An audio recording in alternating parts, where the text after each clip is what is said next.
أعوذ بالله من الشيطان الرجيم بسم الله الرحمن الرحيم الحمد لله رب العالمين والصلاة والسلام على سيدنا وعظيمنا وحبيب قلوبنا أبي القاسم المصطفى محمد وعلى أهل بيت الطيبين الطاهرين أما بعد فقد قال الله تعالى في كتابه المبين بسم الله الرحمن الرحيم قل لا أسألكم عليه أجرا إلا المودة في القربى صدق الله العلي العظيم. Assalamu alaikum wa rahmatullahi wa barakatuh. First of all, to the Imam of our time, Imam Sahib al-Asri wa Zaman, and to you, my brothers and sisters. You're joining me here today, Fiza Tajwar, in the first of our lecture series of Muharrum Reflections. And within these series, inshallah, I will be discussing the lessons that we learned throughout the month of Muharram and how we can apply them to our lives today.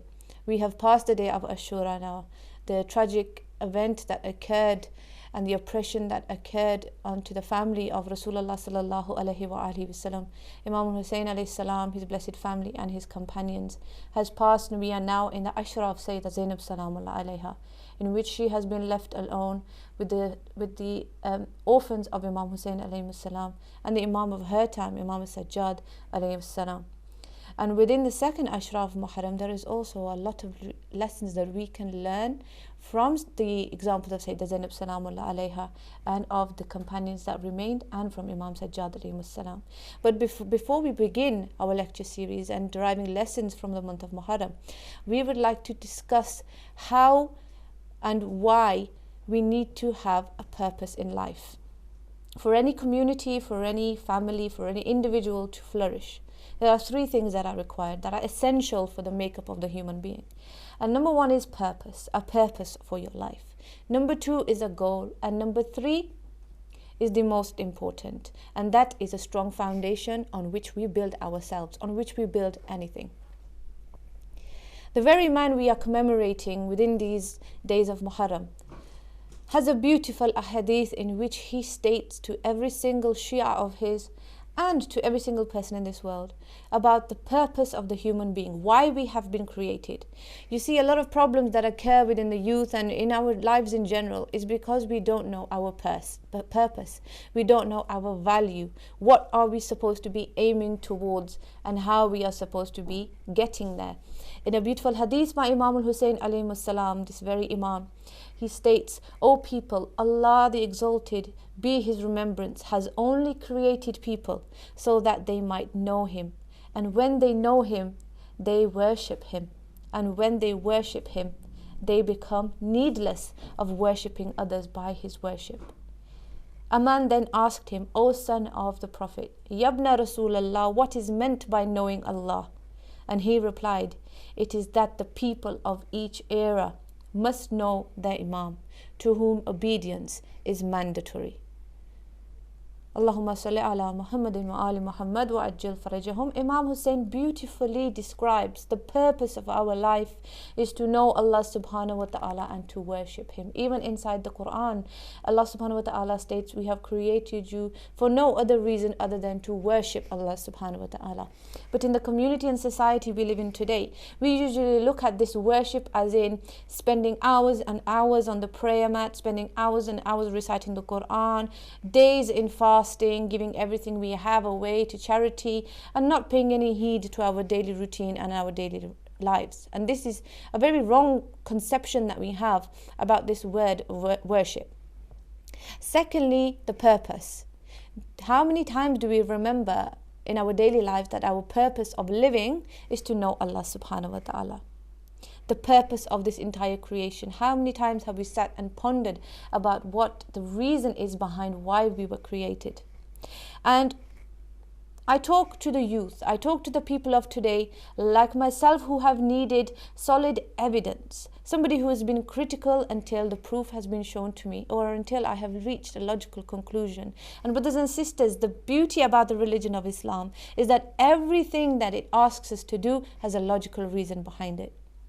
It is a holistic religion that encompasses the entire being of a human, whether it be religious, whether it be social, whether it be physical, whether it be moral, whether it be emotional. It encompasses every faculty that a human being is actually made up of. But how do we look at our purpose? How do we look at our creation? And I would like to speak about this through an analogy that I usually use with the youth when I speak to them, to make it more understandable for them why they have been created. And I like to use the example of a car.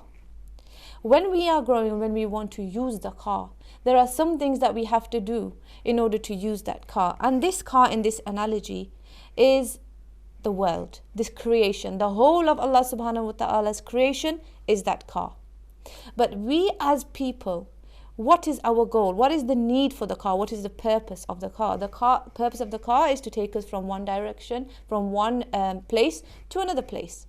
But there are certain things we need to do in order to make that car work. First of all, we cannot just sit in that car and begin to drive. What is the first thing that we need to do? We have to be qualified in order to drive that car.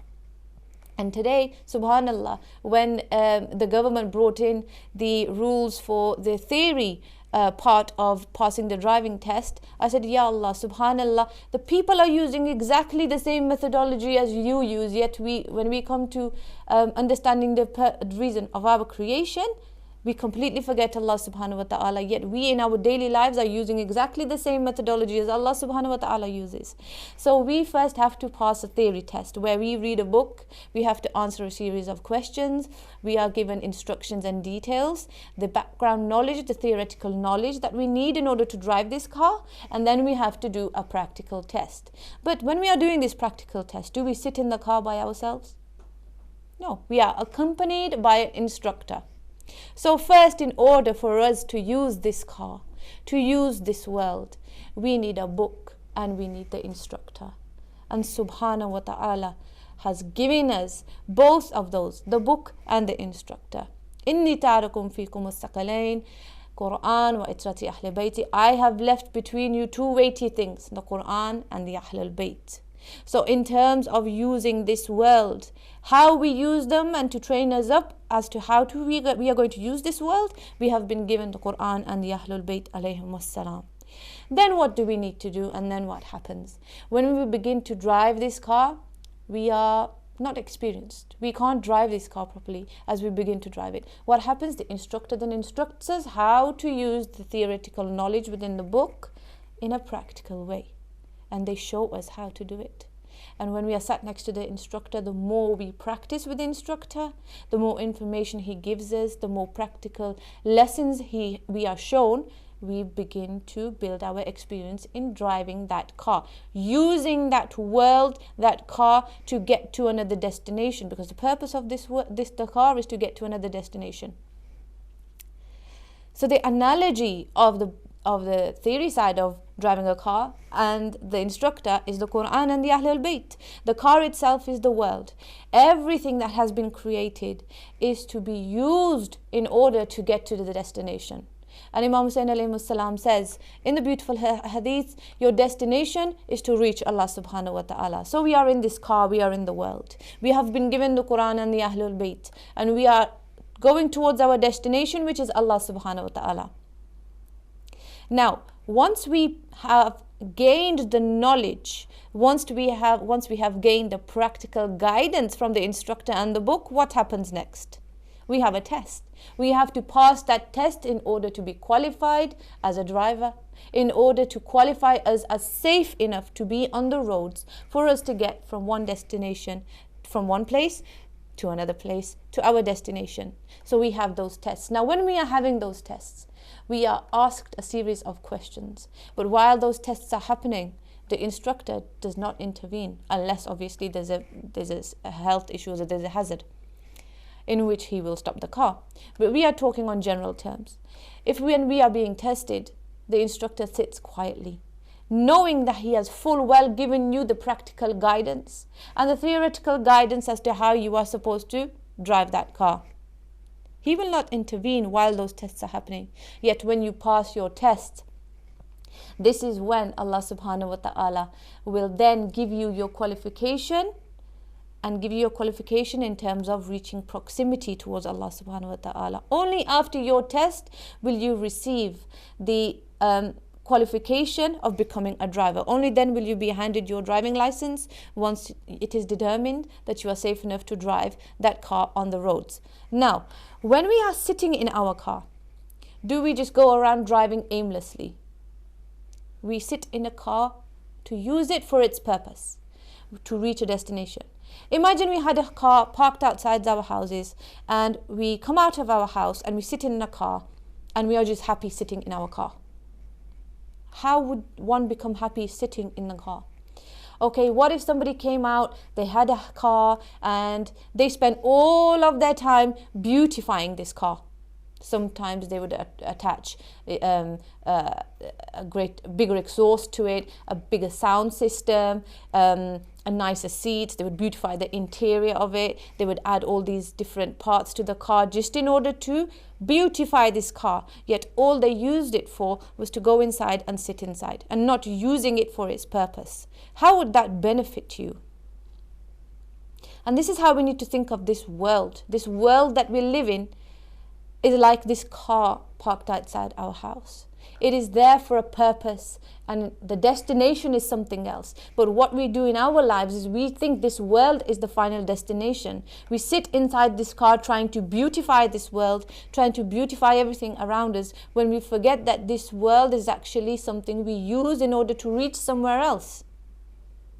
And Allah subhanahu wa ta'ala, so in line with this analogy, has stated in the Quran that the road is called Sirat al-Mustaqim, the path. He has used this analogy. There is a path, and to go across that path, He has also given you the vehicle, and that vehicle is your body and your soul and this entire world. So in order for us to tread the path of Sirat al-Mustaqim, we must make use of what is around us, using the guidance that Allah subhanahu wa ta'ala has given us, going through the test that Allah subhanahu wa ta'ala gives for us in order for us to pass through the Sirat al-Mustaqim and be eligible for us to drive that car of the world and use it for its purpose. Now, a car, there is something else that a car also needs. A car also needs fuel. So in terms of this dunya, in terms of us as people, what is the fuel of this car, which will inform us of how to use this car in the way that will enable us to reach our destination? And the fuel is gaining knowledge, the knowledge that we acquire. The knowledge that we acquire is pertinent to how, and very important as to how this car will run.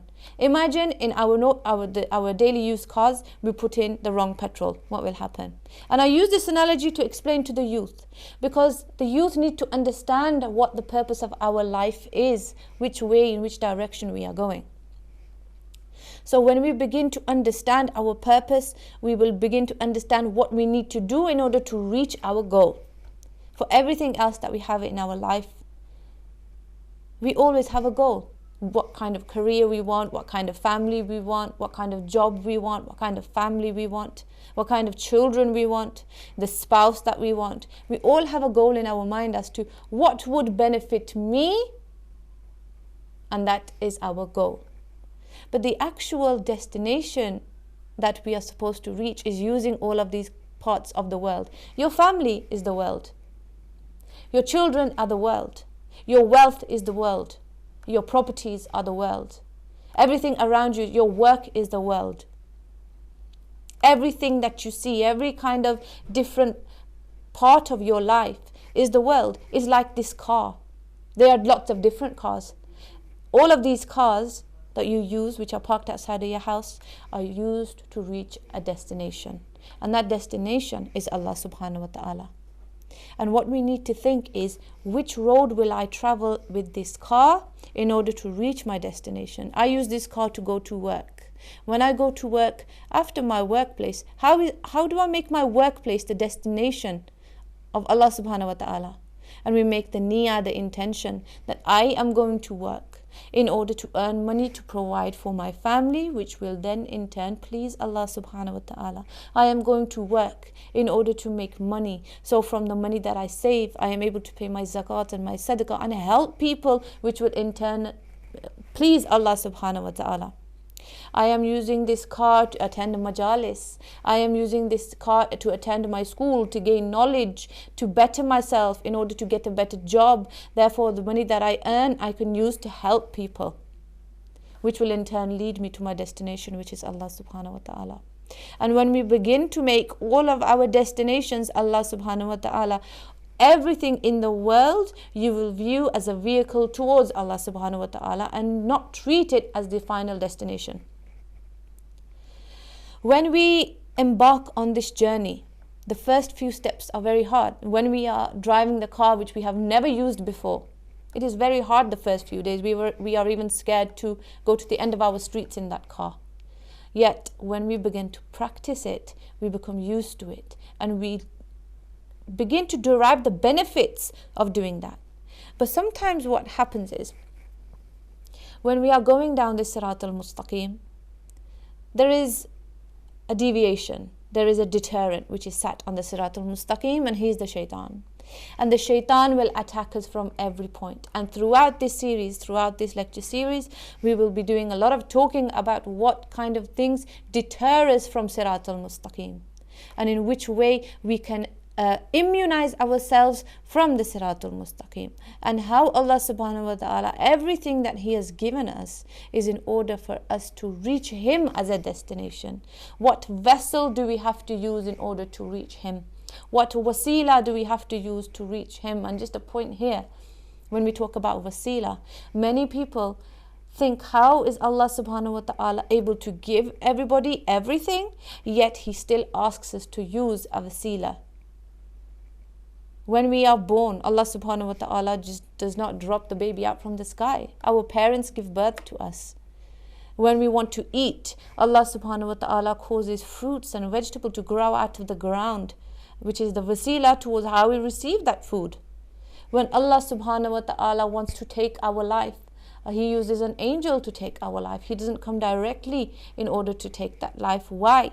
Why has Allah subhanahu wa ta'ala used other things in order to do the jobs He wants to get done?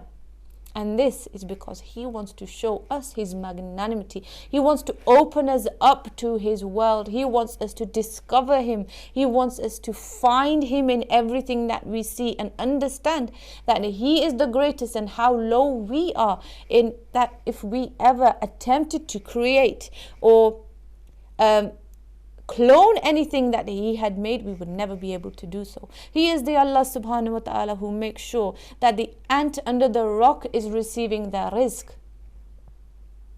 This is the Allah subhanahu wa ta'ala who has sustained the entire creations for billions and millions of years. Yet we don't make Him our destination. And Allah subhanahu wa ta'ala again and again promises in the Holy Quran, if you come towards me, I will come towards you. If you remember me, I will remember you. So we must think in our lives, even if everything that we are doing has the intention of doing it for God, our intention needs to change. There needs to be a paradigm shift. We need to think our intention is not for God, our intention is to reach God. I am doing such thing to reach Allah subhanahu wa ta'ala. And this is an even bigger intention than for God, to reach Allah subhanahu wa ta'ala, and then that becomes your goal. When you say you are doing something for Allah subhanahu wa ta'ala, that is an intention that you do for yourselves. But when you say you want to do something to reach Allah subhanahu wa ta'ala, you are constantly reminding yourself that this is a goal. You need to do everything that you are doing, everything that you have is going to be used to reach this goal. And why does somebody have a goal in place? Because in their mind, say for instance, in a mind of a person who wants to become a doctor, only when they become the doctor will they then classify themselves as being successful. Somebody who wants to be a lawyer, only when they have reached that destination, only when they become a lawyer, they will class themselves as becoming successful.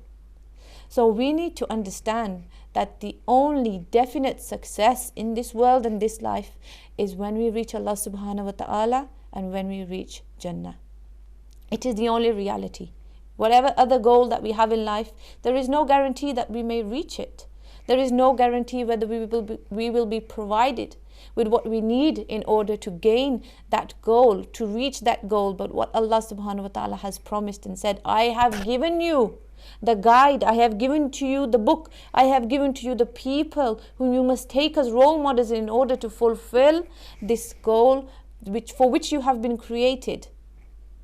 Those are the definite things, the definite guides that have been given to us, which we cannot question, because Allah subhanahu wa ta'ala has promised us that He has given us these. Therefore, how are we using these guides? How much have we implemented these guides within our lives? And the month of Muharram is there to wake us up, to remind us, have you thought about what Allah subhanahu wa ta'ala has given to you, what He has brought down to you? And the institution of Karbala is the biggest institution in which we realize what happens when people let go of the guidance Allah subhanahu wa ta'ala has given to us, and we take another direction using this world as the final destination. If we look inside the Quran, Allah subhanahu wa ta'ala in the first surah, He mentions A'udhu billahi minash shaitanir rajeem. If we go to the end of the surah, Oh Allah, direct us, guide us towards Sirat al-Mustaqim. Guide us. If He is guiding us, that means there's something that we need to use in order to go down that Sirat al-Mustaqim. But then beautifully it says, for us to make this dua, Ya Allah, guide us to the Sirat al-Mustaqim, and do not on the path of those who have been misguided. And in the land of Karbala, on the plains of Karbala, Allah subhanahu wa ta'ala shows us these two paths. The Sirat al-Mustaqim is towards Imam Hussein alayhi salam, and the path of the misguided is towards the army of Yazid.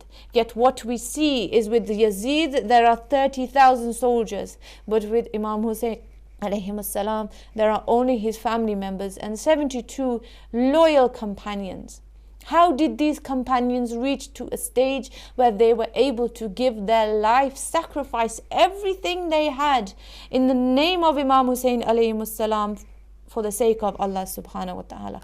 How did they reach that stage? And this is what we really need to break down. We started in the beginning with saying that we need a purpose and a goal. We have distinguished what the purpose and a goal is. But after we have distinguished that, we need to build a strong foundation in order for us to grow as we are doing, to become better as individuals, so we can internalize the message of Karbala and then express it, then make sure that we act upon what we have internalized, to make sure, to prove that what Karbala is for us, actually we have learned from the lessons. And Imam Hussein alayhi salam and his sacrifice did not go to vain. And inshallah, as we continue, we will look at how to build those strong foundations and distinguish what kind of deterrents there are around the world. And sometimes, brothers and sisters, when we look at our lives, we are trying to do something so big, something so great. We want to make our mark, yet we forget to keep nourishing our foundation. Once we have made this foundation, we think we can begin to grow. But what we need to remember is that this foundation needs to be nourished. And we will be continuing and talking about how we can nourish this foundation and build a strong bond when it comes to ourselves, our families, and the community around us, in order to really be a Mahdiwi community. Because brothers and sisters, during these days, the most saddened, the most sorrowful is the Imam of our time, Imam Sahib al-Asr wa Zaman, Ajjalallahu wa ta'ala farajahu sharif. The land of Karbala is what shows us what Imam al-Mahdi Ajjalallahu ta'ala farajahu sharif wants in his companions. He wants this love for the dunya to leave the heart, hubb dunya to leave the heart, and for you to love him and to work towards him. And we pray to Allah subhanahu wa ta'ala that we can change our lives, change ourselves, so when the time comes, we are not like those of the Kufans, of the people who fought Imam Hussein alayhi salam, and we are like the ones who were with Imam Hussein alayhi salam. May Allah subhanahu wa ta'ala hasten the reappearance of the avenger of the blood of the martyrs of Karbala. Thank you very much for listening. Jazakumullah khair. Assalamu alaikum wa rahmatullahi wa barakatuh.